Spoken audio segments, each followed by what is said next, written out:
La conferencia en Estocolmo en los años 60, en los cuales se dio nacimiento al tema ambiental, señalando algo que no habíamos tenido en cuenta, que la Tierra tiene una capacidad limitada frente a las agresiones de la civilización. Antes creíamos que los mares no tenían fondo y a ellos se podía arrojar lo que se quería, que la atmósfera era invulnerable, que los bosques y las selvas iban a estar para siempre.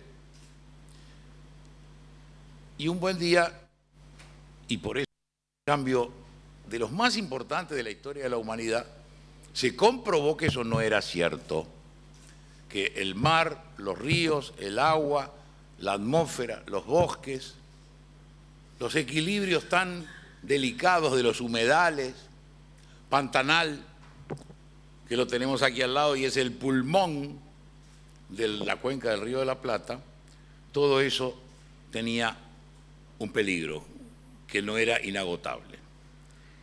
Entonces se coloca delante de todos los seres humanos este problema. Los seres humanos estaban yendo a la Luna, iban camino a la Luna, pero a veces no estaban mirando las profundidades del mar que están mucho más cerca. Es más, hoy sabemos más de la Luna que del fondo del mar. Es decir, hay otra dimensión, hay otra categoría de problemas tan grandes que los teníamos al lado y no los veíamos. Y ahí comienza primero que nada la labor de los científicos, que son los que nos abren los ojos, la labor de los políticos, que son a los que se les pide que hagan algo. Y en esa tensión entre una cosa y la otra es que yo quiero desarrollar estas palabras. El dilema del poder democrático, es que tiene límites muy claros. Tiene un límite que es su legitimidad de origen, no es presidente o diputado o senador el que quiere, sino aquel que está legitimado por el voto. Pero ninguno de estos gobernantes puede hacer lo que quiere, sino que tiene que hacerlo regladamente, es decir, de acuerdo a determinadas normas. Es la legitimidad de ejercicio del poder que a veces nos olvidamos que es el complemento de la legitimidad de origen. La tensión entre lo que se quiere y lo que se puede es el dilema de todos los gobernantes. Desde que alguien mandó en una tribu hasta los poderes democráticos del día de hoy. Se quiere tanto, pero se puede cuánto. Y esto recae en los hombros de quienes por un momento tenemos el poder político. Frente a eso están los deseos, los pedidos que no tienen límite de las poblaciones y que es legítimo quizás que sea así. Las aspiraciones, los deseos, los pedidos tienen el techo, es el cielo. The sky is the limit. Para lo que pueden hacer los políticos, el techo está mucho más cerca.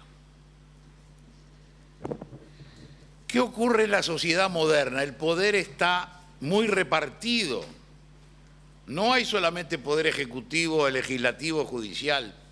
En la sociedad de todos los días está el poder de los medios de comunicación, está el poder de las corporaciones, está el poder de los sindicatos, está el poder de las organizaciones no gubernamentales, está el poder del network, de las redes sociales en el día de hoy.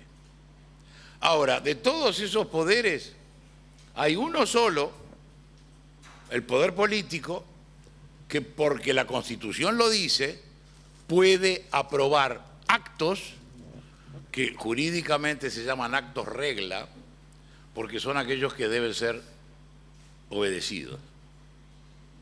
Esto es así. El sindicato tiene mucho poder, en mi país enorme. En las organizaciones no gubernamentales, mucho poder. Los medios, muchísimo poder. Pero hay una sola institución en la sociedad que puede decir, mandar, ordenar y los demás tienen que obedecer. Nos guste o no, ese es el mecanismo de organización de las sociedades democráticas. Entonces, fíjense que sobre los hombros de quien es presidente, quienes son diputados, quienes son senadores, caen todos los pedidos, todas las solicitudes, que como son además parciales, son muy intensos, porque el que es maestro mira la realidad desde el punto de vista del presupuesto de la educación, de los sueldos de los maestros, de los locales escolares.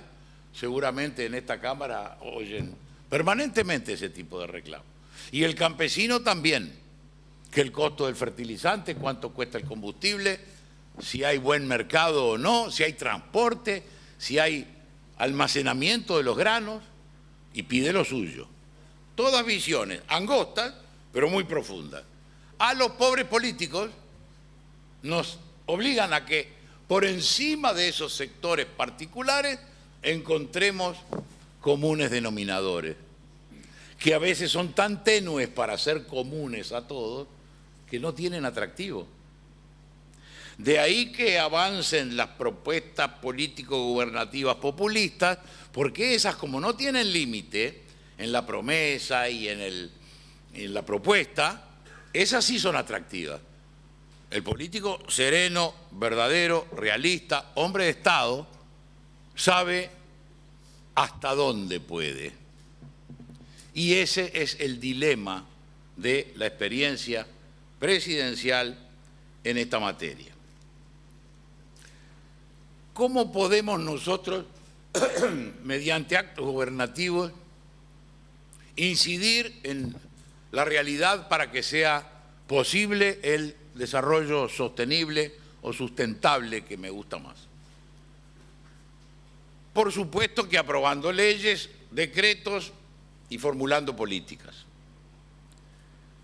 ¿Por dónde? Y creo que inevitablemente por el sistema educativo. Si no hay en las currículas de las escuelas, de los liceos, la enseñanza de que no se puede hacer lo que se quiere con la naturaleza, de que no hay que tirar basura, que no hay que tirar plástico, bueno, todo lo que ustedes saben mejor que yo, eso tiene que estar en la currícula de la escuela primaria, y la maestra, las sagradas maestras, a los que le debemos que exista prácticamente en nuestra sociedad, enseñar a plantar una semillita y enseñar a que después en la casa los niños digan no, esto no se hace así, o no hay que tirar la basura, o no hay que prender fuego para terminar con el monte y tener un poco más de tierra. Ese es el inicio. Ahora dirán ustedes, bueno, el mitaí quiere decir un muchachito en guaraní, el mitaí que tiene 7 años, que tiene 8, va a ser dentro de 20 años un agente favorable. Y entre tanto, porque el reloj va funcionando, entre tanto yo creo que no se puede hacer todo, pero se puede hacer algo. A mí me tocó establecer, fundar, crear el Ministerio de Vivienda, Organización Territorial y Medio Ambiente. ¿Qué pretendíamos? Las 3 dimensiones donde se desarrolla la vida humana. La vivienda, o sea, la antigua cueva, caverna, la guarida, donde está la familia. La primera dimensión del ambiente es la casa. Casa propia, casa sana, confortable y limpia. Una primera política ambiental, aunque no parezca que es así. Porque si esa casa tiene desaguadero, tiene saneamiento, está abrigada y conserva el calor, está bien aislada, es la primera dimensión donde se desarrolla la vida del ser humano. La otra, la dimensión territorial.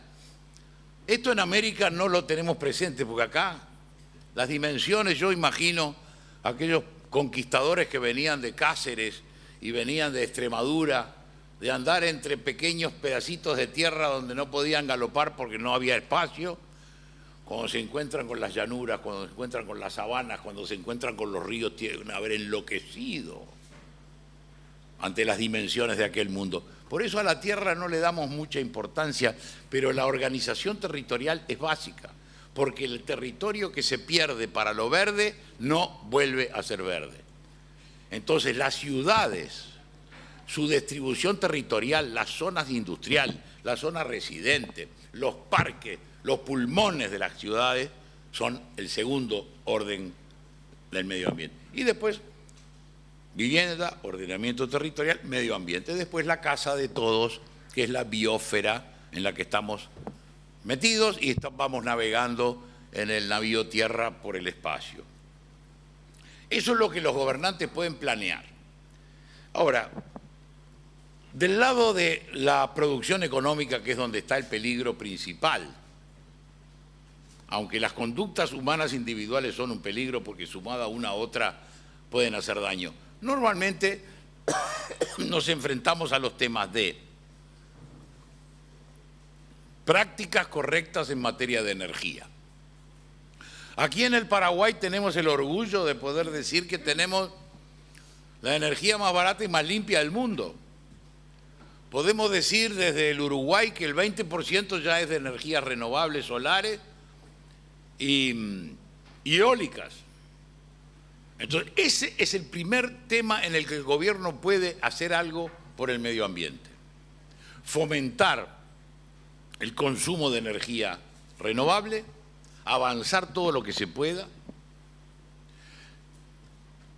establecer diferencias en la eficiencia de los motores de los automóviles, establecer barreras tributarias para que sea más barato el auto ecológicamente, y hay una manera de medirlo en los Estados Unidos, se mide, utilizar al máximo las energías renovables. Se han cometido errores en esto. El etanol, como nos decía ayer el señor Borrero, es una trampa, ha habido una trampa en eso, y sobre todo en los Estados Unidos, y con todo respeto, senadora, lo digo. El haber impulsado el maíz como fruto de etanol es un error, porque se está incidiendo en la cadena alimenticia de mucha gente. El maíz, aparte de lo que gasta en su cultivo, transporte y fertilización para hacer etanol, es un error. Es más, es mejor etanol, si ustedes me permiten, el de caña y el de toda el follaje de nuestros bosques, que es alcoholígeno, como es alcoholígena la madera y casi todo en el mundo natural. Pero cuando se subsidió y se subsidia en los Estados Unidos el corn, el maíz, para etanol, se incide en varias cosas. Primero, en la cadena alimenticia de países como México, donde el maíz es la base de la vida humana, y en otras producciones en las que se usa el maíz. Las políticas de tratamiento de la tierra en el laboreo.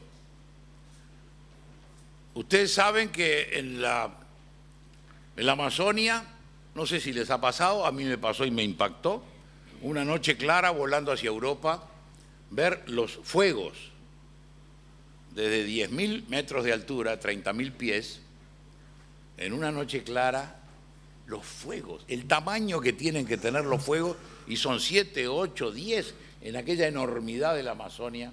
¿Por qué? Porque ahí se quema, se planta, se termina con el suelo, porque el suelo ese es un suelo que no es apto para varias cosechas, y ahí vamos avanzando en una deforestación que es la devastación.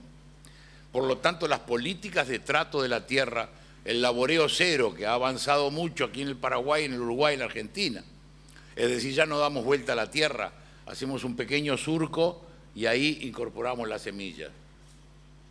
Claro está que eso usa glifosato, y con el glifosato tenemos un gran dilema. Yo en mi campo uso glifosato. ¿Por qué? Porque es más barato para avanzar en la preparación de las tierras. ¿Es malo? No sabemos si es malo totalmente, es malo un poco.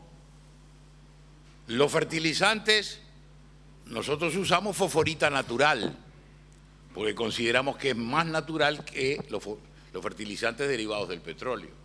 Entonces, fíjense ustedes que el cultivo de la tierra, la deforestación pueden ser prevenidos o mejorados por decisiones gubernativas, que la generación de energía y el gasto de energía también.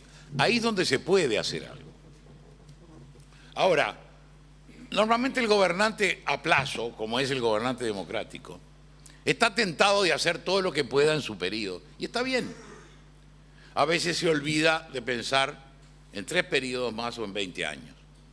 Es la diferencia entre el hombre de Estado y el político. El hombre de Estado piensa en la próxima generación, el político en la próxima elección. Pero es razonable que piense porque, en definitiva, ser reelecto, continuar, que continúe su partido, es una meta sana. Tenemos entonces que hacer algo que venga desde abajo, el impulso para que los políticos se cambien y cambien su meta. ¿Y cómo es desde abajo? Con la militancia de la gente sobre los partidos. La política es demasiado importante para dejársela a los políticos. Tenemos que participar, votar, sí señor, por supuesto, pero hacer algo más. El que solamente vota cumple con el mínimo. Es el último de la clase, pasa de año, pero no se destaca. Está todo lo demás, participar, asesorar, acercarse, reclamar que los políticos establezcan metas cuando hay elecciones.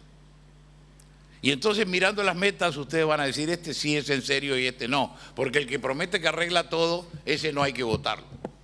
Hay que tratar de que las propuestas gubernativas tengan 2 características, termino señor presidente, justas y posibles. Las propuestas del político tienen que ser justas porque uno tiene que ser instrumento de la justicia en la vida. Y tienen que ser posibles porque lo imposible es injusto por definición. El que promete algo imposible es injusto. Miente y además es injusto. Porque ilusiona y mucha gente lo sigue y un buen día se da cuenta que aquello no era posible. Así que a partir de, no voy a decir cuántos, pero casi 50 y tantos años de vida política, de haber estado en el Poder Ejecutivo, Poder Legislativo, creo que es razonable que hacia el poder legítimo se le pida que tome decisiones. El poder no puede arreglar todas las cosas, pero puede empezar. Estas son las reflexiones que me caben cuando se me pide experiencias presidenciales, experiencia de gobierno ante las metas magníficas que está llevando a cabo esta Comipaz y todos los movimientos anexos. Recordando lo que dice la Escritura. Bienaventurados los que luchan por la paz, porque de ellos es el reino de los cielos. Muchas gracias.